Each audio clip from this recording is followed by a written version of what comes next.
అదేవిధంగా యూజీటీ వర్క్ కానీ మిగతా వాటర్ వర్క్స్ కానీ మన భూపతి రెడ్డి గారిని కూడా ఉన్న దాంట్లో 9 ట్యాంకులు రూరల్లో ఉండేటువంటి ఈ విధంగా ప్రభుత్వం మీద కొద్ది ప్రెషర్ పెట్టి మన నిజామాబాద్ జిల్లాకు ముఖ్యంగా కావలసిన ఏదైతే యంగ్ ఇండియా ఇంటర్మీడియట్ స్కూల్ కానీ బస్ స్టాండ్ ఆశించిన బ్రహ్మాండంగా ఉంటుంది.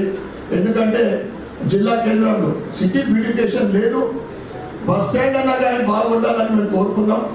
ఏదైతే రైల్వే స్టేషన్ పక్కన అది ఇప్పుడు గడి ఆశలు అయిపోయినాయి. ఎందుకంటే అది ప్లేస్ సరిపోయేటట్టు లేదు, ప్లేస్ శాంక్షన్ అయిపోయింది. ఇప్పటికైనా ప్రత్యేకంగా అర్బన్కు కావాల్సిన మేము ఈ దృష్టి కూడా తీసుకురావడం జరిగింది.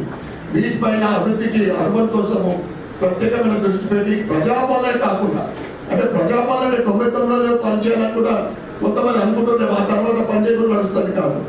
ప్రజాపాలన చేస్తున్న వరకు కంటిన్యూషన్ అది. మనము ప్రభుత్వం మనం ఛార్జెస్ తీసుకొని పనిచేస్తున్నాం, అడిగే చేస్తలేము. ప్రజలకు సేవ చేయాలా, ప్రజల నీడ్స్ ఏదుందో మీరు తప్పకుండా రీచ్ కావాలా. ఇది సరిపోతలేదు ఏ డిపార్ట్మెంట్లో కూడా. వారి మనలను పొందడానికి ఏదైతే ముఖ్యమంత్రి గారి ఆశయం ఉందో అది క్షేత్రస్థాయి వరకు రీచ్ కావాలని నేను కోరుకుంటూ నాకు ఈ అవకాశం ఇచ్చిన ప్రజలందరికీ ధన్యవాదాలు చెప్పుకుంటూ భారత్ మాతాకి